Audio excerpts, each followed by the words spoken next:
Ah, fàttewuma de gars yi moom dañuy. Non, non. Bon. Vous avez été à bonne école. Ouais, non, mais CM2 arts là, je me suis arrêté aussi. Entre proposition de loi, cascade de démission à l'Assemblée nationale, attention, on joue avec les institutions et la Constitution. Bitié foule. La Constitution, c'est pas un cahier de brouillon. Des Sanfeu abattent dans Soro. Abdoulaye Wade veut faire de la Constitution un cahier de brouillon. Des Feu abattent dans Soro. Voilà. On joue avec les institutions et la Constitution. C'est quand même l'alerte qui sied. Ou les alertes de tripatouillage. Ah, qui saille. Attention, les institutions et la Constitution, on ne joue pas avec. Ah oui, il ne faut pas jouer avec. Pourquoi est-ce que la rédaction de Tribune considère qu'il y a matière à débat à propos justement de ce qui se fait? Vous avez le président Doudou Wade qui sort de son calme olympien. C'est ça l'expression calme olympien. Pour dire quoi? Le président de la République doit convoquer le corps électoral pour approbation du projet de loi de révision. Attention, hein?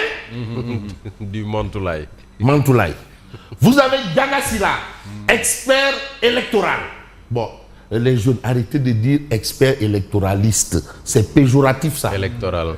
Non, tu entends expert, hein. c'est péjoratif. C'est quelqu'un comme quelqu'un qui force quoi. Ouais, expert électoraliste. Qui force le barrage. Non, c'est expert électoral et non expert électoraliste. Électoraliste, c'est péjoratif. Diaga Sylla, de soutenir, c'est au-delà des rapports de force politique, vouloir installer une crise institutionnelle dans notre pays. Attention, ça, on n'est plus dans les rapports de force politique. On est dans toute autre chose. On est dans quoi? Y a-t-il de quoi fouetter un chat?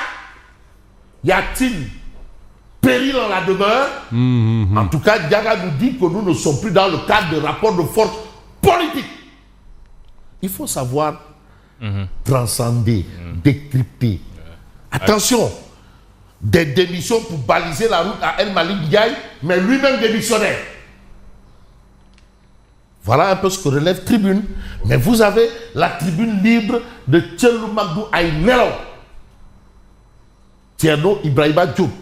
5 milliards de trop, c'est une interrogation. Oui. Parce qu'il ne faudrait pas aussi croire que les gens sont sortis de ex nihilo, sortis de nulle part, ex nihilo.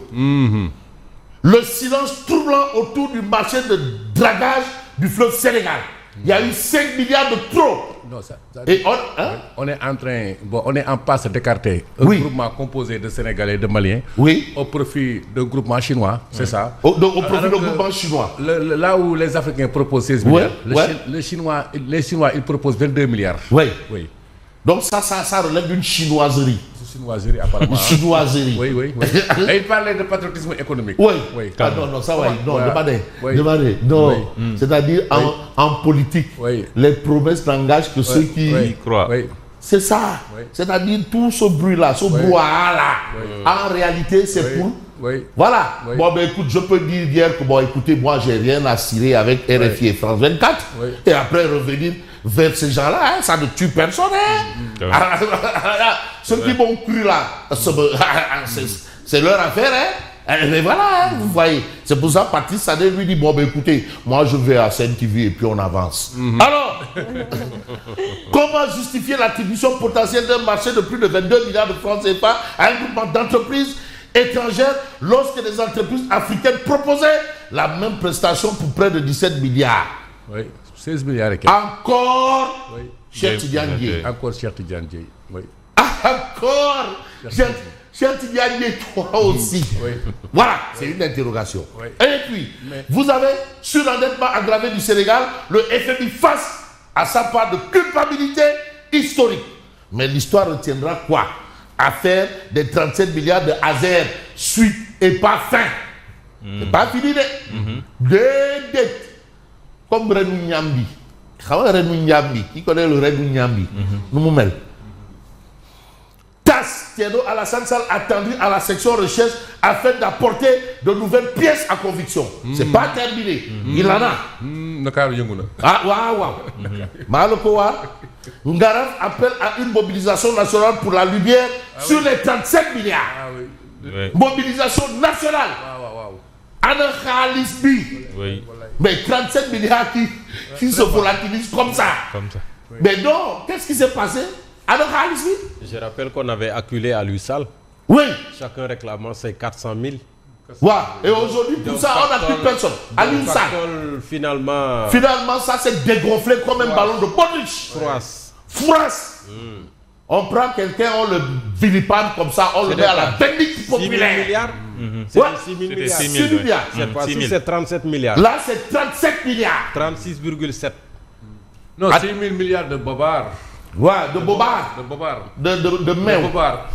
De mew. De pachal farok. Voilà. De pachal farok. Et de sabord. 6 000 milliards de sabord. 1000 sabords. Mais 37 milliards ici. Surendettement aggravé du Sénégal, le FMI face à sa part de culpabilité historique. Mais vous avez ce que l'histoire retient aussi. Apparemment, Bala Moussa Fofana a fait le bon choix de choisir la République. Le choix de choisir. Même si choisir et ne pas choisir, mais c'est choisir. Lui, il a fait le bon choix. Et ceux qui choisissent la République, on leur déroule le tapis rouge. Et aujourd'hui, l'association des adjoints au maire lui disent Toggle Tichiez ou parce que vraiment, tu as fait le choix de la République. Tu n'as pas fait le choix de la République. Alors, du parti État. République. Alors, les adjoints au maire du Sénégal unissent leur destin et Adoum, le ministre Moussa Bala Fofana. Bonne chose. Chose faite, vous avez Walf Quotidien, révision constitutionnelle. Mais Diomaye, président, charge Pastef. Mimi Touré de soutenir ces propositions de loi sont issues, mais du dialogue national.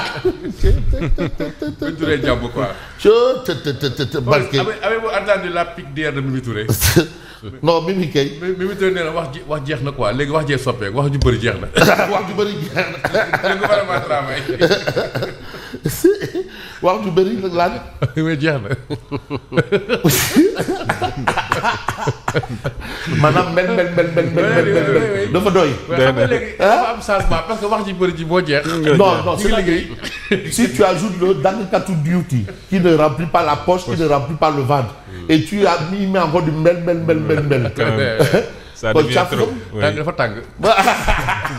non instant bi dafa tàng pas waaye dafa tàng jër.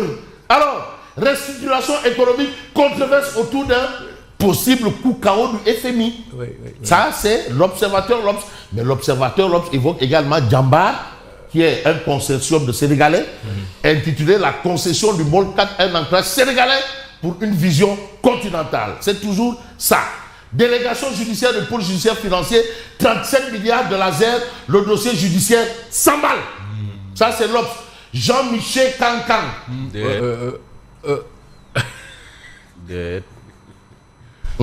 Jean-Michel Serre. Vous avez dit Jean-Michel Cancan? J'ai pas dit, j'ai dit Cancan. Non, oui. Mais vous avez dit Cancan. J'ai dit Jean-Michel Cancan. Jean-Michel Serre défie les accusations. Thierno, non, Jean-Michel Cancan, c'est un célèbre comédien camerounais qui a fait quand même dans son art. Mais quand même, il y a une part de comédie dans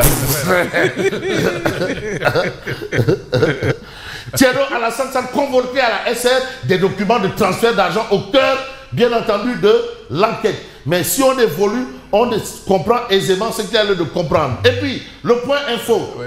La mouvance présidentielle plaide pour une gouvernance de résultats. Et non de Samarupot. De Wahoupit. Non, de résultats. Vraiment. De résultats. Donc, jusque-là, il n'y a pas de résultat. C'est un aveu, hein? Elle a le sens de la répartie. Donc, jusque-là, il n'y a pas de résultat. Maintenant, on va commencer à chercher des résultats. C'est quelle mouvance présidentielle? Là, il y a la mouvance présidentielle Force du Changement. FC. Il y a la mouvance... Et la mouvance authentique. Et la mouvance présidentielle authentique. La mouvance... Non, je comprends. Mouvance présidentielle Force du Changement. Vraiment. FC. Et mouvance présidentielle authentique. C'est pas l'opposition qui est au pouvoir. C'est toujours la mouvance présidentielle. Mais le président c'est Diomaye, mais tous ceux qui sont avec Diomaye. Mais il y a des opposants au pouvoir. Ou de nouveaux opposants. Ou plusieurs opposants. Avant, on avait un opposant au pouvoir. Mais là, il y a plusieurs opposants au pouvoir. Les néo-opposants. Les néo. La mouvance présidentielle plaît pour une gouvernance de résultats. Résultat des courses, mais la coalition Diomaye président est en train de s'étendre. Et aujourd'hui, nous avons dans la commune de Dabali, où on nous dit que le maire Samba Sall a été élu coordonnateur à l'unanimité de la coalition Diomaye. Ils sont en train d'étendre leurs tentacules. Mais attention, parce que la politique du nombre, c'est tout autre chose. Mais chose faite, Samba Sall a été élu coordonnateur de Diomaye président dans sa commune. Mais c'est sans commune mesure qu'on va prendre Vox Populi. La crise au Parti socialiste vire à l'affrontement entre les deux camps rivaux. La maison Senghor transformée en champ de bataille. Là, j'ai délocalisé chez qui? Chez le SG. Vous avez Ali Ndo qui fusille le filtrage des entrées. D'entrée de jeu, dossier AEE Power, Jean-Michel Sen contre-attaque. 2 jours après, la chance de Thierno Alassane Sall. Jean-Michel dit que non, quand l'affaire est passée, ce n'était pas lui, il n'était pas encore DG. S'il n'était pas encore DG. Non, c'est pas son Nawet. Nawet ou Daoul. Mais il a hérité du passif. C'est ça aussi, hein. Mais on a ici contentieux avec les douanes sénégalaises. Une faille légale qui menace le secteur privé national. Parce que l'affaire Khadimba, de Fodoy. Vraiment. Mais quand même, mais vous savez, un rapport de la douane, c'est comme si c'est Dieu qui a envoyé pour dire voilà. Mais non. D'après ce qu'on a lu, mon frère, mais quand même. On ne sait pas ce qu'il retient en prison. Mais de Fodoy quoi. Mais tu prends. Attends, vous imaginez une seule fois Bolloré en prison en France? Oui. Bolloré. Mais non, mais attends. Mais vous êtes en train de chercher de la valeur ajoutée. Est-ce qu'on peut trouver de la valeur ajoutée sans le secteur privé? Les impôts que vous cherchez sans le secteur privé? Mais il a été mis en garde à vue en 2018. Oui. Voilà. Oui. Mais après, il a été là, en 2018. Mais Khadimba, mais finalement, est-ce qu'il y a autre chose derrière? Bien sûr. Mais non, ça c'est de la torture. Oui, vraiment. Mais aujourd'hui, vous avez une faille légale qui menace le secteur privé national. C'est justement ça. Le président est interpellé pour mettre fin à cette détention injuste, corriger la faille du code douanier qui prive les citoyens de leurs droits et exige des explications sur tout un autre chose. Mais non. Mais pourquoi on fait la part belle aux autres, aux étrangers, et on prive les locaux? Mais quand même, au nom de quoi? C'est avant qu'on emprisonne nos champions. Mais on prend nos champions, on les fout dedans. Et le code douanier là, mais attends, ce n'est pas une fin en soi. Attends, c'est quoi?